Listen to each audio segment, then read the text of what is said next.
Hi, good people. How are you doing? I'm sure you're all doing great. I thank you once again for being with me on my pt3. I am your counselor, JK. We started a series on conflict resolution in marriage. And then we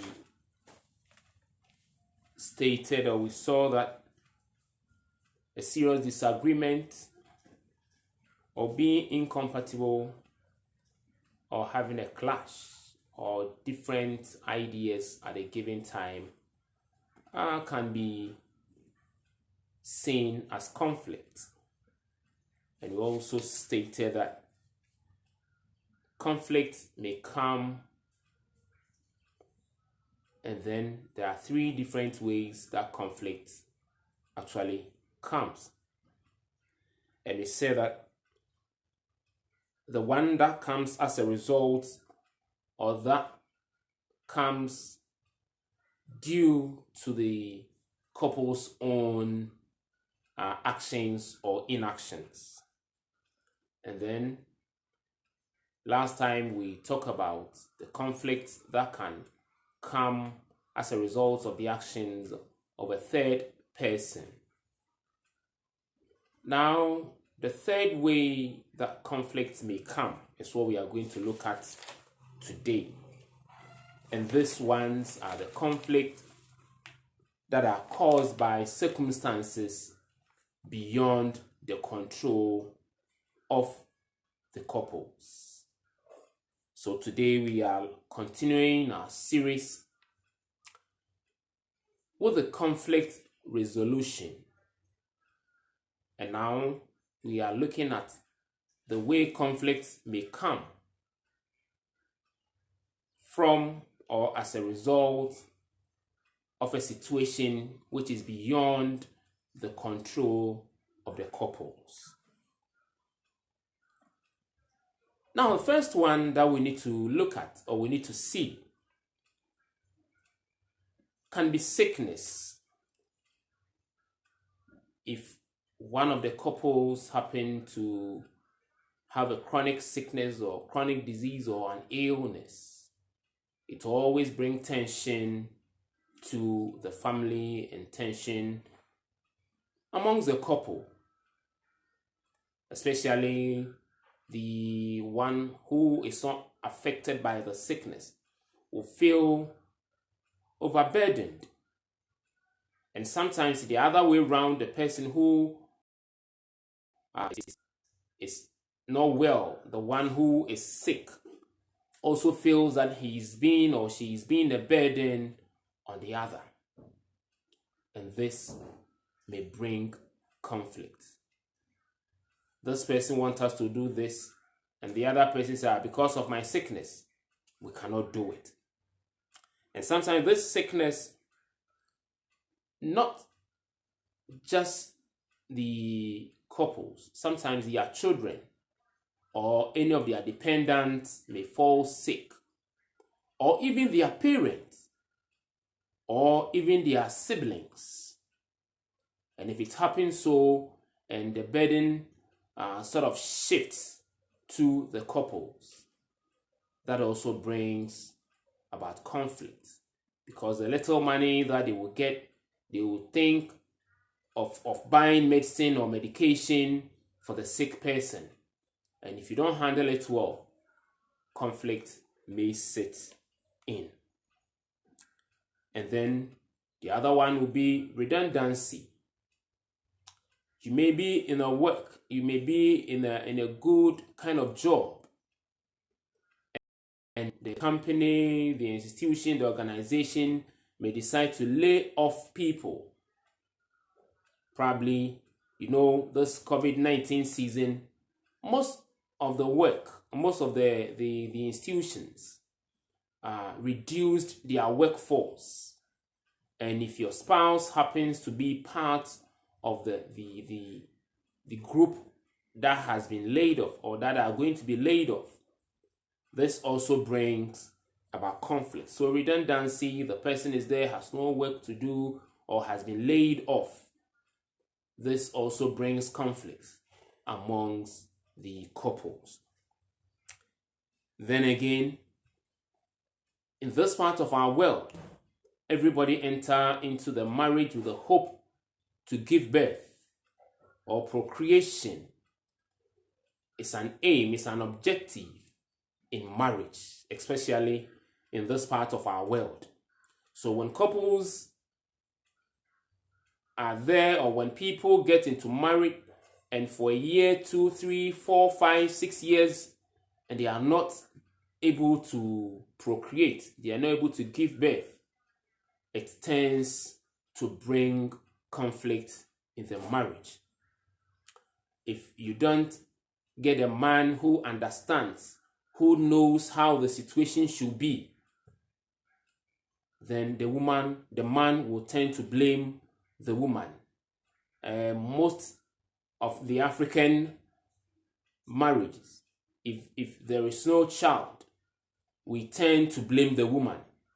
But for all you know, the fault may not be from the woman. The fault may be from the man.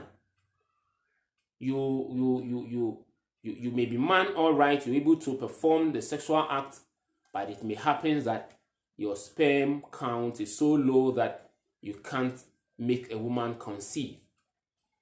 And sometimes because of these, the man thinks, oh, I am there, but my wife cannot give birth. And when it comes so, there is tension at home, there is conflict at home. So these are also another way, another source of conflict in marriage. And this one, it's not the fault of the woman. Never think, if you find yourself in such a situation, never think it is the fault of the woman. Never think it's the fault of the man. It can be from either side. It can be that there is no problem with any of you, but simply the thing is not coming. And sometimes when you are so anxious to give birth, you are so anxious to conceive, that anxiety will rather push your expectation back. So we should just know that, yes, as Africans as we are, we need to give birth. We need to procreate to continue with our generation. But we should also know that marrying is not the sole aim of getting children. We actually didn't marry because we want to have children. We marry because we need a companion. We marry because we need somebody to be with us. Bible said that it is not good for a man to live alone. That's why the man will leave the parents and join himself to a wife. Bible didn't say will join himself to the children, say to a wife. So meaning you marry and then the concentration should rather be on you and your spouse. By God's grace, if you have children, you thank God. And when it happens so, when you find yourself in that state, this should not bring conflict. This should not bring confusion at home. This should not bring chaos at home. We should note that. So childlessness sometimes brings about conflict in marriage. And then inability to secure a good job. We know at this part of our world, the man must. In fact, this one is a must. Especially this part of our world.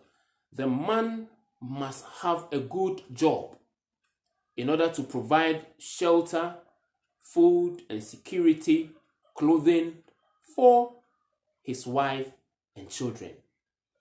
And if it happens that the man finds it difficult to get a stable work, finds it difficult to get a well-paid job, finds it difficult to get good job to do, then conflict sets in. The woman may be nagging. The woman may be expecting so much from you.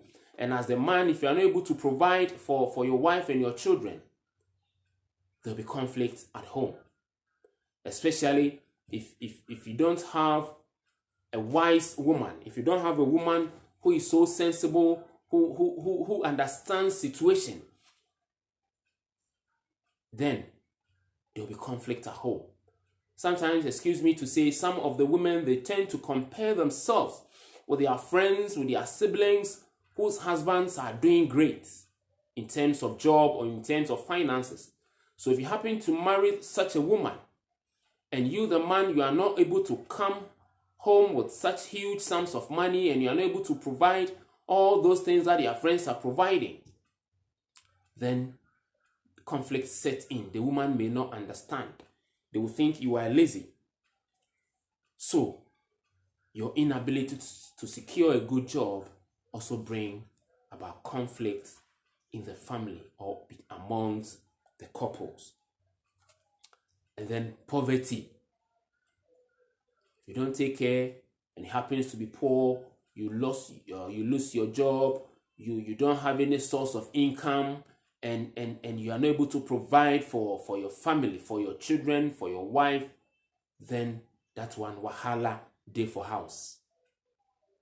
And this brings about conflict at home. Especially the woman will not understand why you are not forcing. The family members of the woman will be giving the woman pressure. Your husband is a lazy man. Your husband is a poor person. Your friends, your neighbors, they'll think you are lazy. You are a poor person. And all these things tend to bring conflict in your marriage or at home. And then from the Christian's point of view, temptation to sin. Temptation to sin. There are so many kinds of sin. And in marriage, sometimes a man may think that the woman is not able to perform so well sexually, or is not perform up to my standard. The man may be tempted to look elsewhere, to look for girlfriends elsewhere, to look for gardens, as they put it. They look for some woman somewhere or some women elsewhere to satisfy their sexual desires.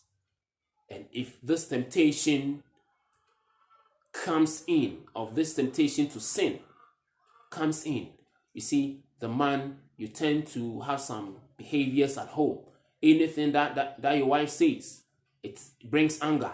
Anything that your wife does, you become angry. Hence, conflict sets in at home. Sometimes the woman also may think, oh, my husband is not satisfying me in bed enough. Then the woman may tend to look for elsewhere for satisfaction. As this thought or this temptation to sin comes into your mind, your behavior towards your man, your behavior towards your spouse changes, and hence conflict. So whatever the man says, you become angry. The man says this, you become angry. And you see, most at times, women who tend to do that, or couples who tend to not to show love, not to show care, not to show concern, who reject their husband when their husbands invite them in bed and they reject it. Most of the times, these women are tempted to sin, and therefore conflict sets in. And then, let's say your landlord will be on you that he's taking rent advance for 2 years, for 3 years.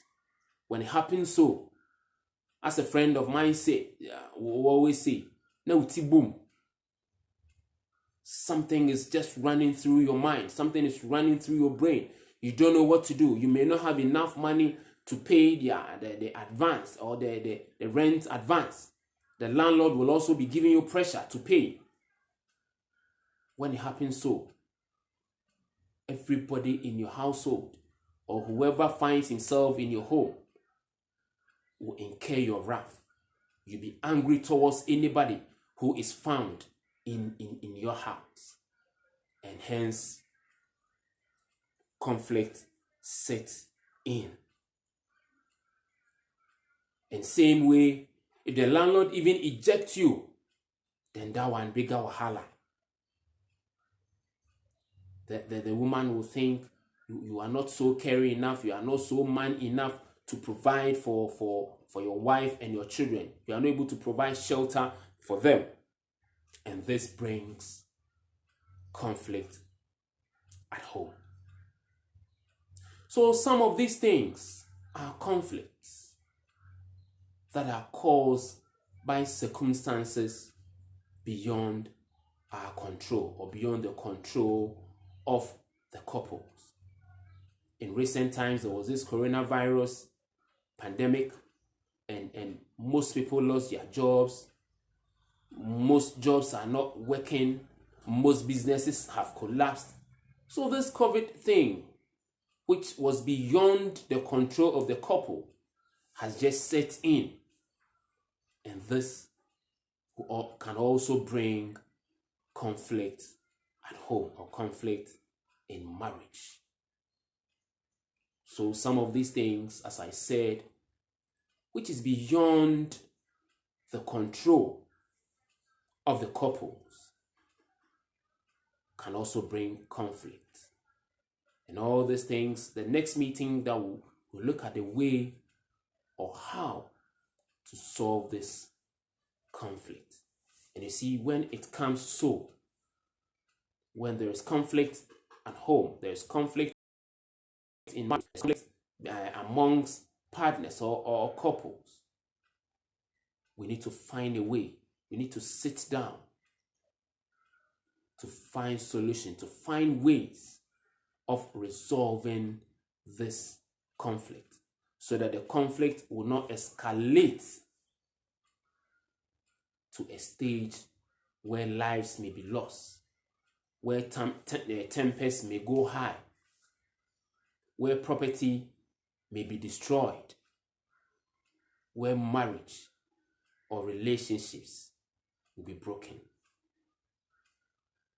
I will end it here, and next week that we meet, we will look at the ways of solving conflict when it comes. I told you the other time that conflict is not bad. It shapes both partners to move ahead well. So we are not saying conflict is bad, but we will look at the way we can solve these problems when conflicts arise. Thank you for being with me, and thank you for watching my pt3. I am your Counsellor JK. Thank you for watching. Bye-bye.